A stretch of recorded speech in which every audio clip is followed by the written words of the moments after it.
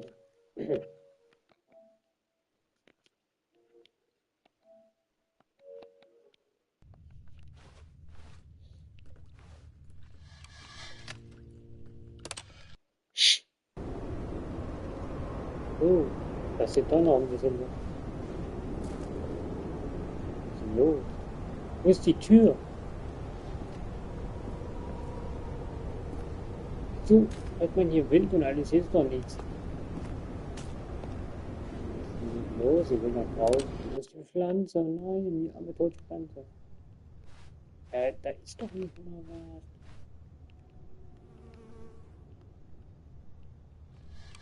Ich dachte gerade, der will Gottes Gesang.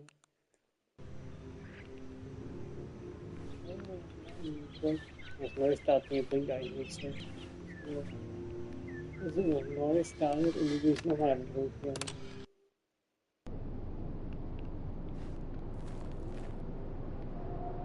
Warum? Hier waren noch Pflanzen und alles. Hä?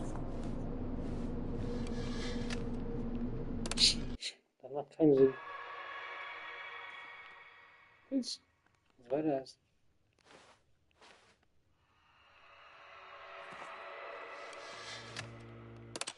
Hey, das ist gut. Hä? Was? Ventilator funktioniert nicht.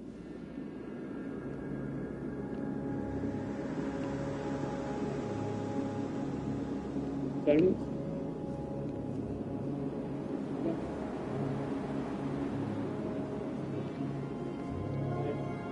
Hier.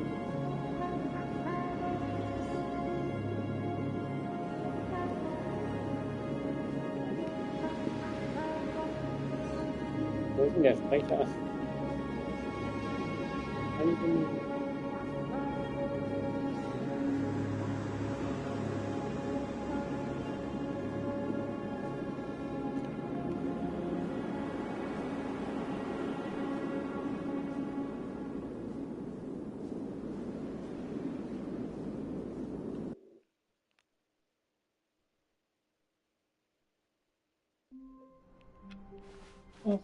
All of his co-workers were gone. What could it mean? Stanley decided to go to the meeting room. Perhaps he had simply missed a memo.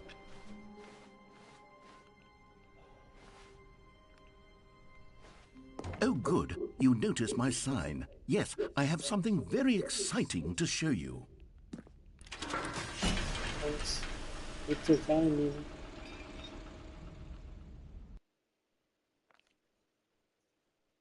Oh my God.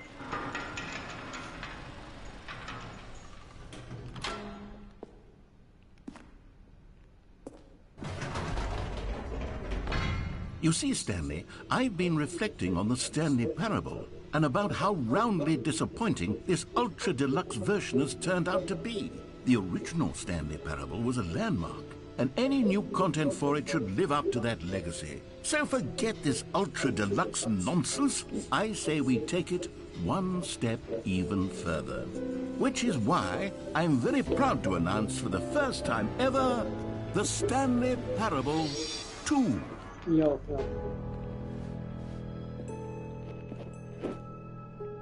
Yes, you see, isn't this far superior to a measly port with a few minor additions? Think of all the new territory we'll cover with a fully fledged sequel. An entirely new experience, built from the ground up. Why, there are so many possibilities. It could go in so many different directions. This is what fans have truly been asking for.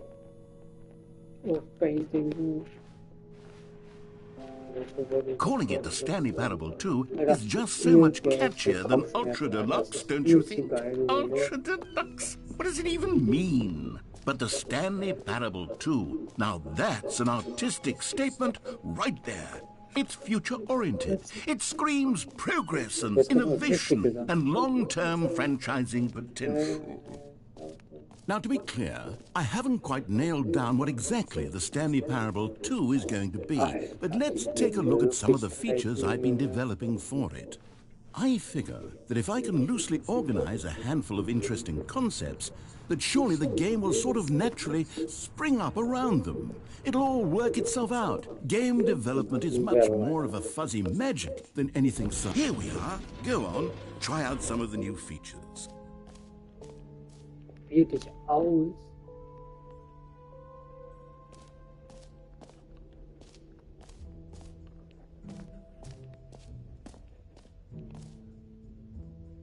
Was für Backe du bist. Kann ich nur. Was ist das? Das gibt direkt nur Screenshot. Wir holen uns eine. Das heißt Resistenz oder Resoranz oder wie? Büro, Dekore, unendliches Loch. Nee, da will ich nicht irgendwann noch mehr. Wo komme ich her? Daher komme ich her. Ja. Was ist da hinten?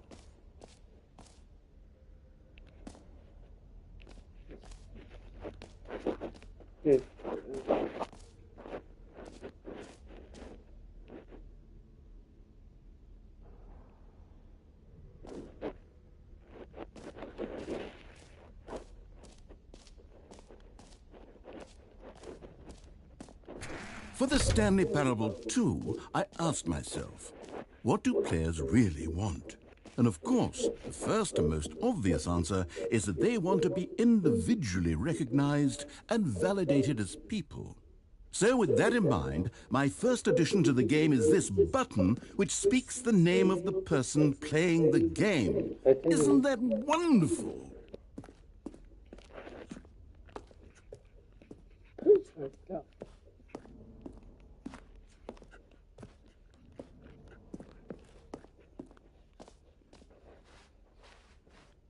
Jim. Sorry, I should have clarified. Right now, the button only says the name Jim. But of course, in the final game, this button will say your name, whatever name that is. Here, let's have you role-play as Jim to really simulate the full experience of this feature. Just play along. I promise you'll love it. Okay, here we go. Let's take a deep breath, clear your mind, forget whoever you are, and simply become a person named Jim. I want you to imagine yourself living as Jim. Jim. Whoa, hold on. I wasn't finished setting up the backstory. If you don't properly roleplay as Jim, then you'll never understand the impact of this button. Otherwise, it's just a stupid button that says somebody else.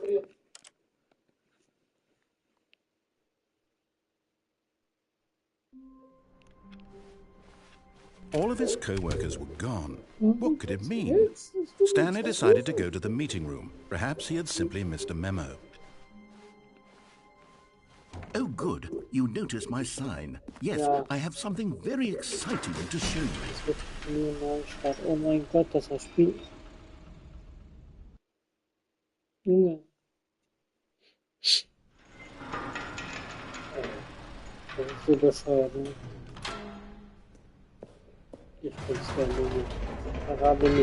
You see, Stanley, I've been reflecting on the Stanley Parable and about how roundly disappointing this ultra-deluxe version has turned out to be. The original Stanley Parable was a landmark, and any new content for it should live up to that legacy. So forget this ultra-deluxe nonsense. I say we take it one step even further. Which is why I'm very proud to announce for the first time ever the Stanley Parable 2.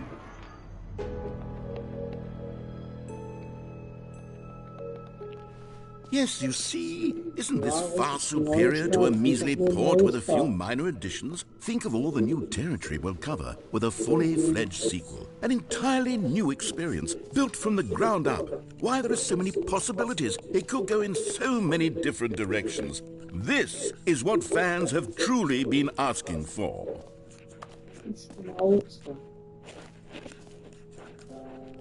Calling it the Stanley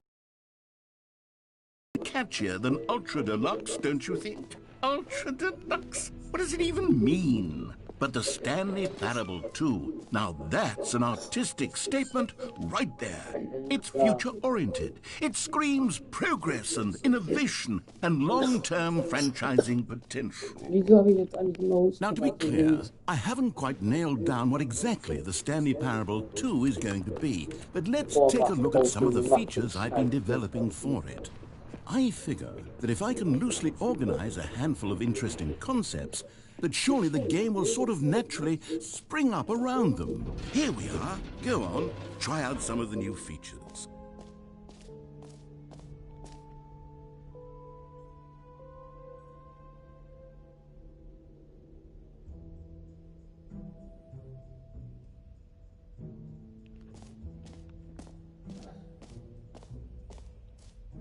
Hey, neue plus easy to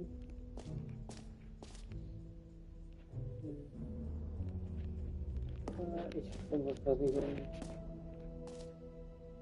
Gratis-Trophäe, Sammelobjekt, unendliches Loch. Ja. Was ist das, Alter?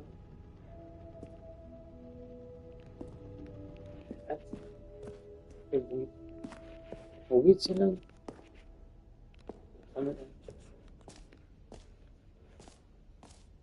Was ist das da oben? Ja.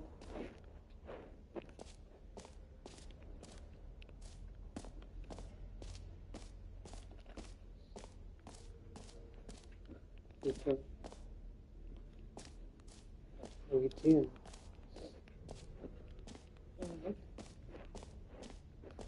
Ich weiß nicht, wo was?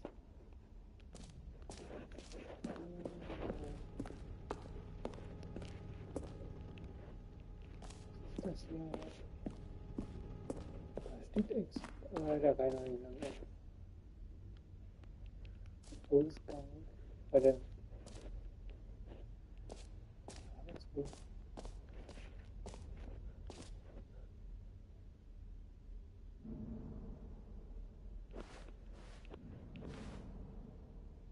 Epilog?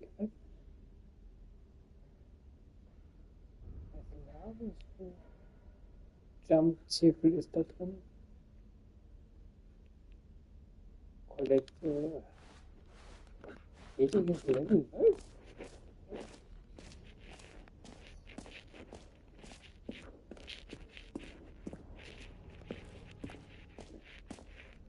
Ah, collectibles.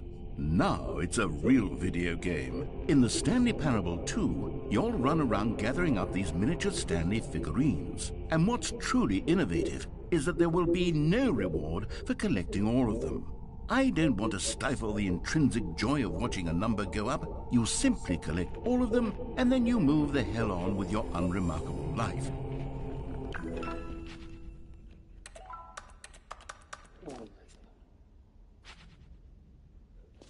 Du willst mich verarschen.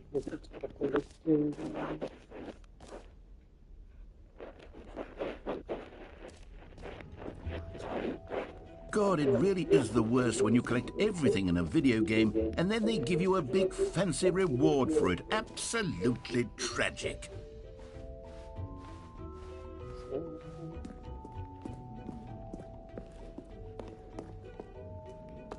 Oh, goodness, Stanley, this is fairly awkward. I hate to do this, but before you leave, you really should go to the bucket exhibit. You see, there's a surprise I was going to spring on you later, and it involves the bucket.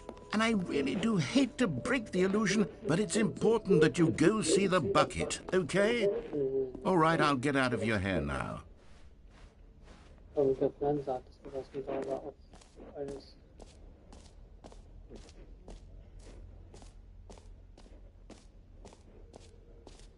You know what, Stanley? I actually think the jump circle was a pretty good idea. I'd like to hang on to that for the sequel.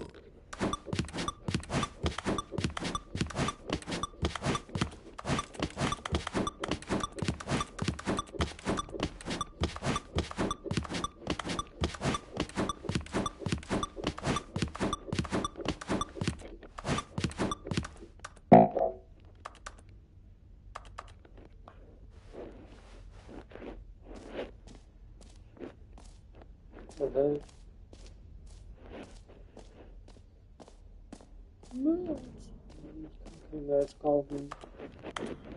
Warum nicht?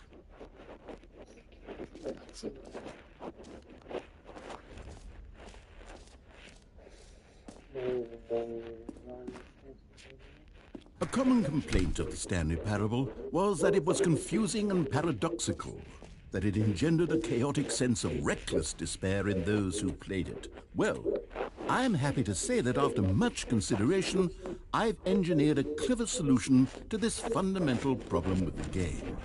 It's the Stanley Parable Reassurance Bucket. You see, Stanley, anytime you're holding the bucket, a sense of calm and ease will fill your mind and your heart. It's true. As long as you hold on to the bucket, the many disorienting contradictions of the Stanley Parable will feel perfectly normal and perhaps even comforting. You may even come to long for the gentle embrace of jarring cognitive dissonance while the bucket is in your arms. And to be honest, it's a much more convenient solution for me than actually redesigning the game to be less uncomfortable. Can you imagine what a pain in the ass that would be? Yes, the bucket is the perfect solution. Come on, give it a try.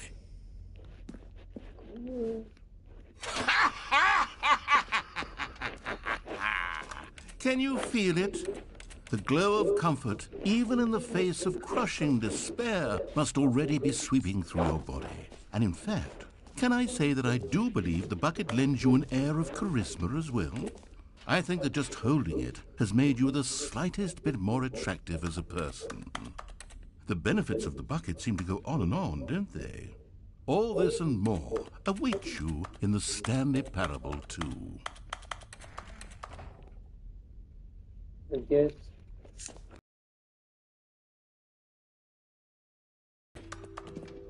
Does anyone give out awards for most enjoyable bucket in a video game? That really should be an award if it isn't already. Warum ist der Dreck denn zerkratzt? Die sehen hier eigentlich aus wie die Mäuse, die schon drin sind.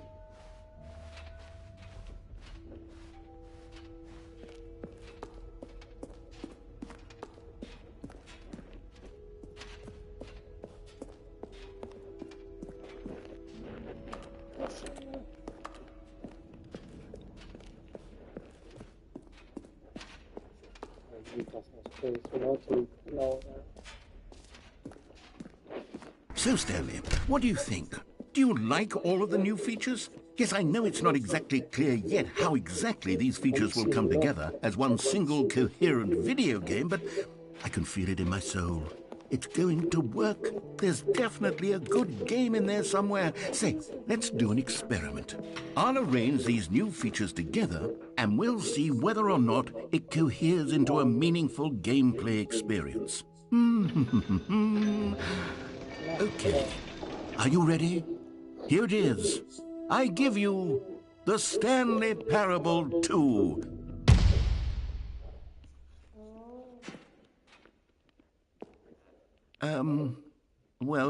I mean, there's potential here, right? It's sort of... Okay, never mind. Hold on, let me do a different arrangement. Okay, yes, this is much better. I feel good about this. Here we go, version 2. Who am I kidding, Stanley? This isn't a coherent video game at all. It's a lot of gags. And I do very much enjoy creating gags, but they don't add up to anything. I wanted more than anything to create a sequel that would capture all the magic of the first game. I wanted fans to love it. No matter how good these gags are, they won't stand on their own. They would need the structure and the gameplay of the original. Wait, maybe that's it. I can take the original Stanley Parable and simply, well, insert a few of my new features into it. Tastefully, of course. With respect.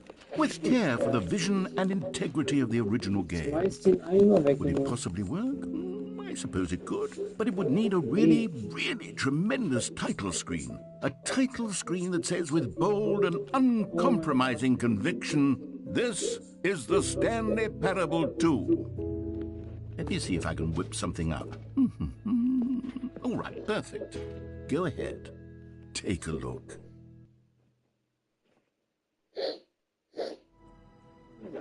Was?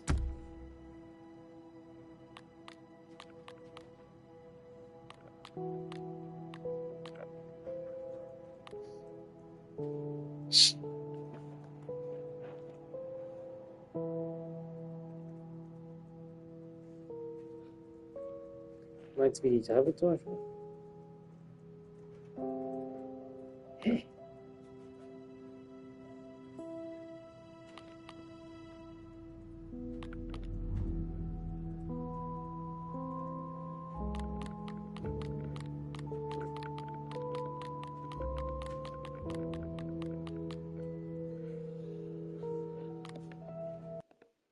Ah, scheiße. This is the story. Halt die Schnauze.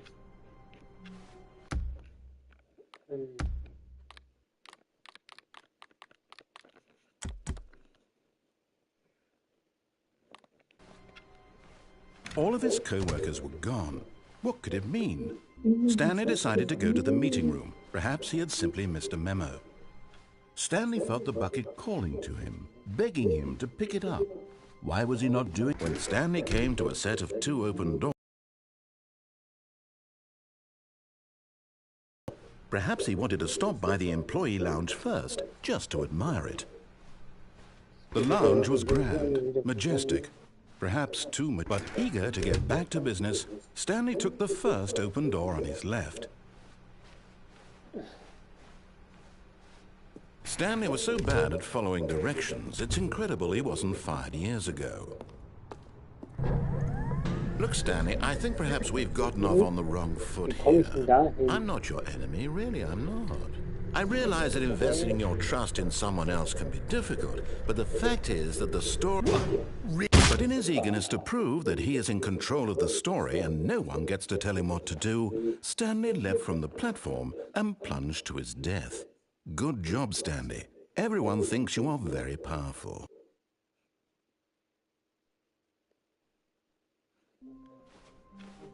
Stanley had never seen the office this brightly lit. Was it a sign of something?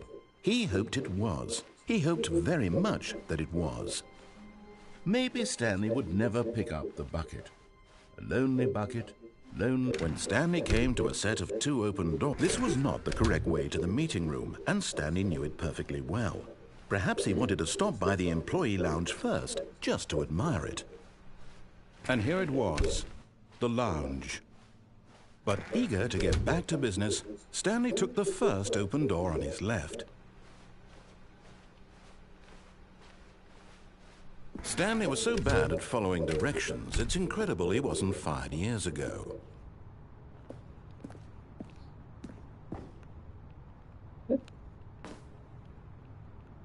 Komm, ich kann mir davon helfen.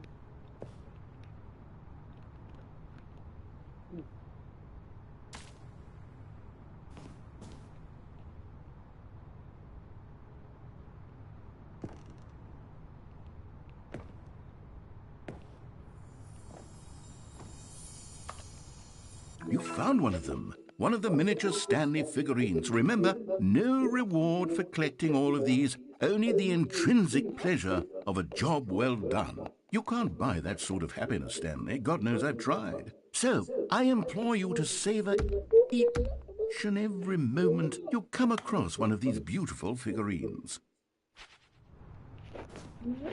Ich komme nur nicht mehr zurück da. Also, warte mal. Genau, das ist aber wahrscheinlich der einzige nächste Weg, oder? Ich hasse mein Leben. Stanley had now gotten himself so far off the beaten path that it seemed the office had begun. So far off the beaten path that it seemed the office had begun. So far off the beaten path that it seemed the office had begun. So far off the beaten path that it seemed the office had begun. So far off the beaten path that it seemed the office had begun. So far. You didn't think I was actually just a recording, did you? What a silly and trite explanation that would be. All the back and forth between you and me, all the absurd adventures we've been through, and it all turns out I'm just a tape recording? It was all just in Stanley's head. I bet that's the kind of twist you think is revelatory. I bet each and every time you watch a movie where it turns out all to be in the main character's imagination, you must absolutely bolt off the couch in pure shock at the phenomenal and intricate storytelling. It must be so simple to be you. Life being an unending waterfall of surprises and delights. How much more exciting you must find the world than the rest of us do. Now I've become sad. Look what you've done to me. This is all your fault. Was?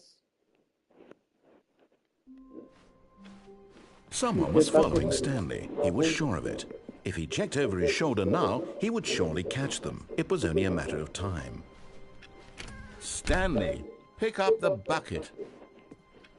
Stanley picked up the bucket.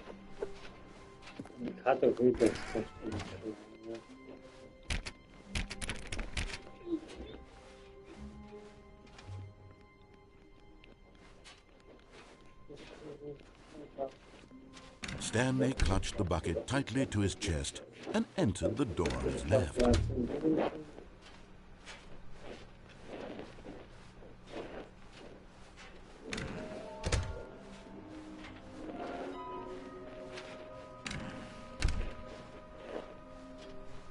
Coming to a staircase, Stanley and the bucket walked upstairs to the boss's office.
Stepping into his manager's office, Stanley was once again stunned to discover not an indication of any human life.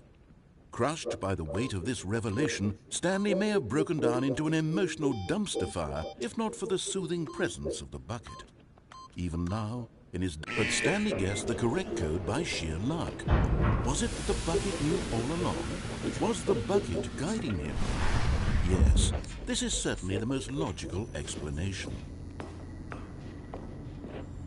Another miniature Stanley figurine. This, there really must be a snappier name for these things. What about mini-stands? Stanley figs? Or what about Stanlerines? Yes, I think I like that. Another Stanlerine under your belt.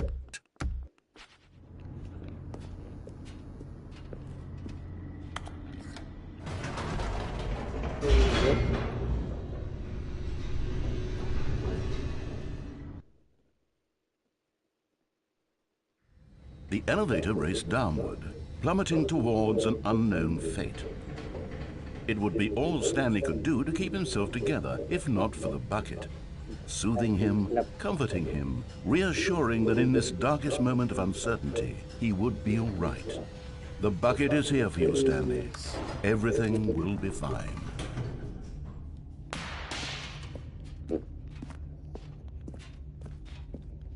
Stanley and the bucket walked straight ahead through the large door that read, Mind Control Facility.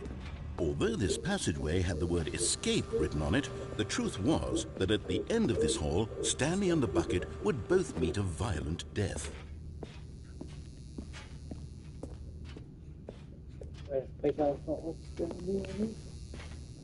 The door behind them was not shut. Stanley and the bucket still had every opportunity to turn around and get back on track. At this point, Stanley and the bucket were knowingly walking forward into a very painful death for each of them. Es geht noch weiter. Geht aber nicht.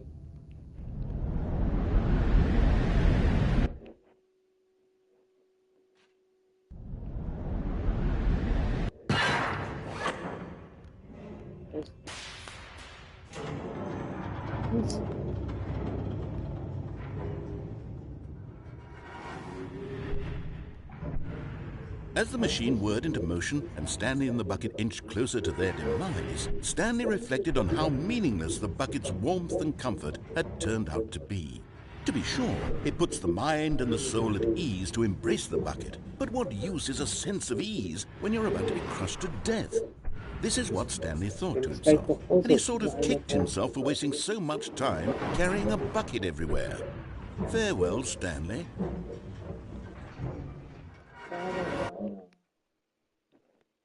"Farewell, Stanley," cried the narrator, as Stanley and the bucket were led helplessly into the enormous metal jaws. In a single visceral instant, the bucket's life came to an end as it was crushed violently to death.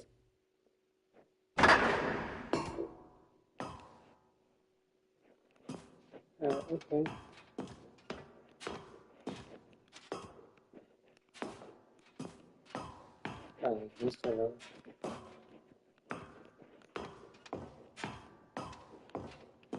It was a shame, the death of such a magnificent bucket.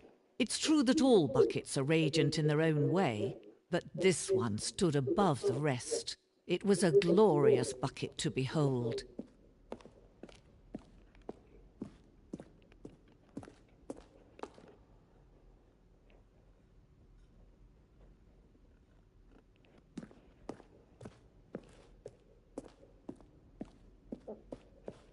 Can you see how arrogant it was for Stanley to take a bucket like this and to claim it for his own?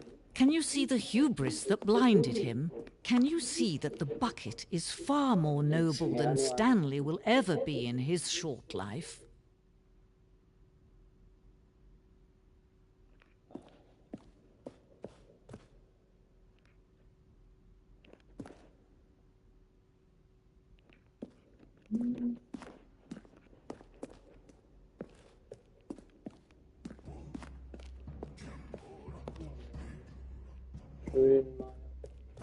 No man can own a bucket, and certainly not a bucket as dazzling to behold as this one. It is man who should kneel before the bucket.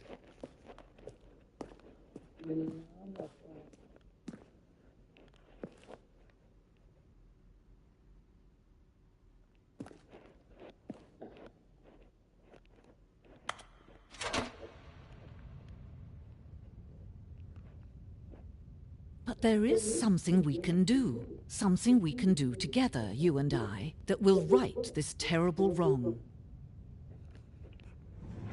Let Stanley die. Let him be crushed by the machine. Don't reset the game. Don't give him another opportunity to run off with another beautiful bucket. We can save the world's buckets from their treatment as tools and implements if only we let Stanley die together. The bucket shall take its place as ruler, as leader, as commander of a new world, a new vision.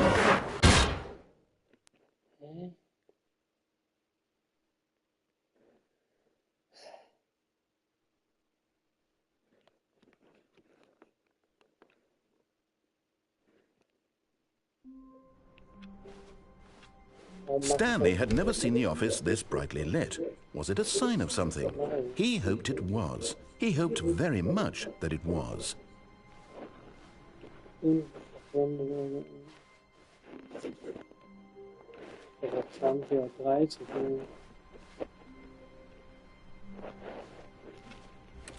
Stanley lifted the bucket into his arms, and a wave of comfort rushed over him.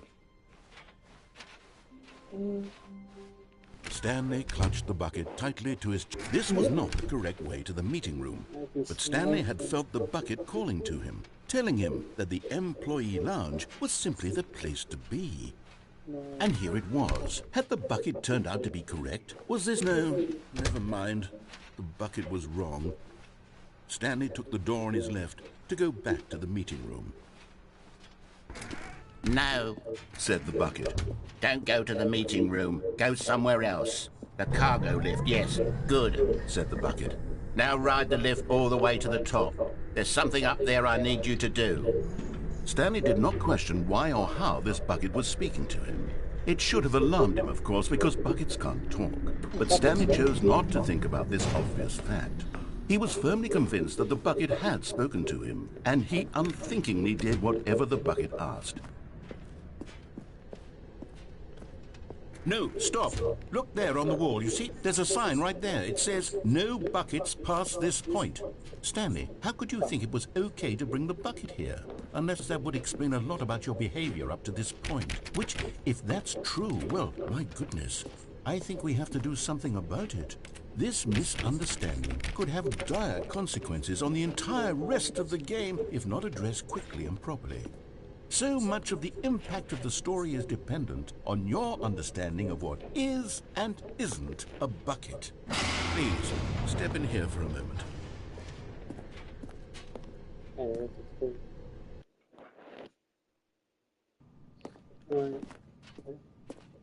Now then, I'm going to run you through some test scenarios, and you'll tell me whether or not the thing I'm showing you is a bucket.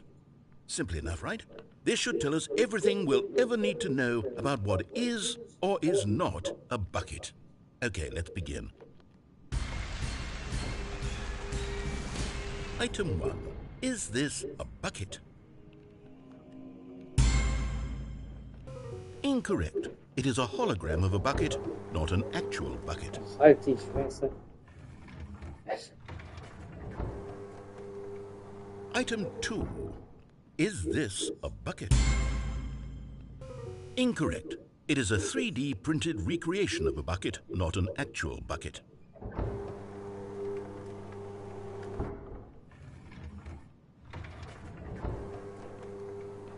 Item 3. Is this a bucket? Correct. This is a bucket.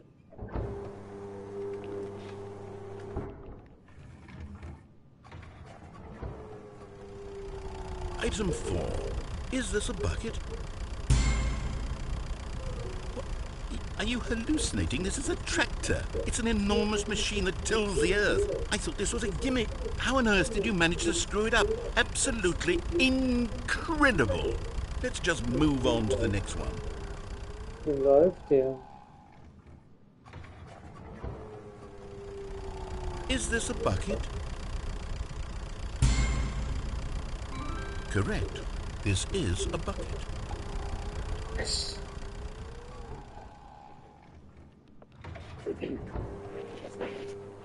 Item 6. Is this a bucket?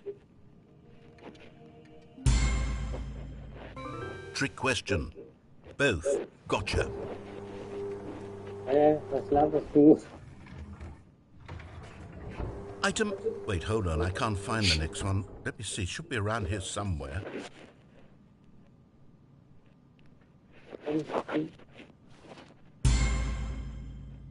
Yes. Thank you. There's nothing here. Of course it isn't a bucket. We both know full well that nothing isn't a bucket. Wait, when I say nothing isn't a bucket, that makes it sound like I'm saying everything is a bucket, which of course is not true. Unless... Is that what you think? Answer me straight, Stanley. Are you trying to tell me that you believe everything is a bucket?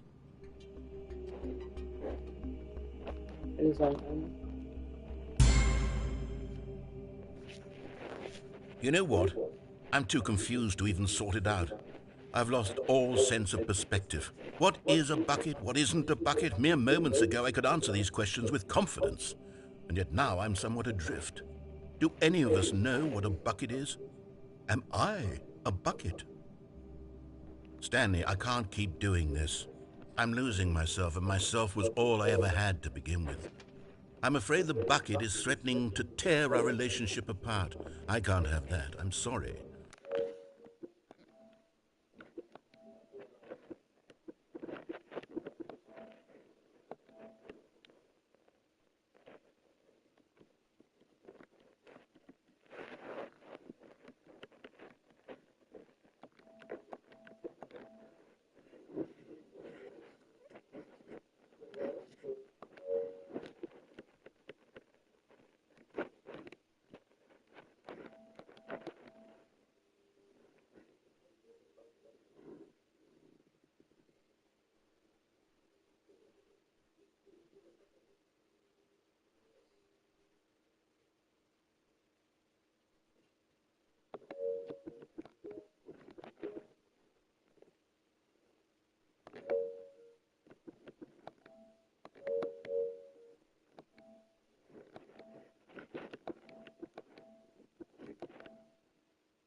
But I'm going to erase all buckets from the game entirely.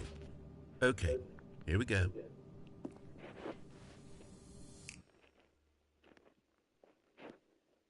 What happened? Is everything gone? Why did everything disappear? Wait, was everything a bucket? Every single thing in the game was a bucket. Oh my God, I had no idea. How could... except me. I'm not a bucket after all. And you, Stanley, you're still here. You're not a bucket either. Oh, this is wonderful news. We're not buckets. Yes, I actually feel much more at ease right now. It's delightful to get some clarity on that issue, but it doesn't change the fact that we haven't got a game.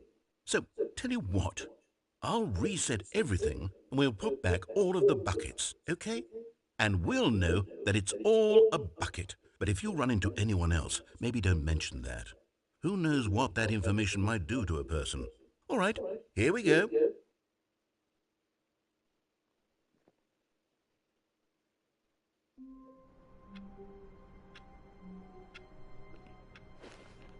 All of his co-workers were gone. What could it mean? Stanley decided to go to the meeting room. Perhaps the confusion and the chaos all seemed to melt away as Stanley embraced the bucket. Also was alle entfernt, also jetzt wieder wechseln, bitte lass mich zum wieder wechseln. Oh nein.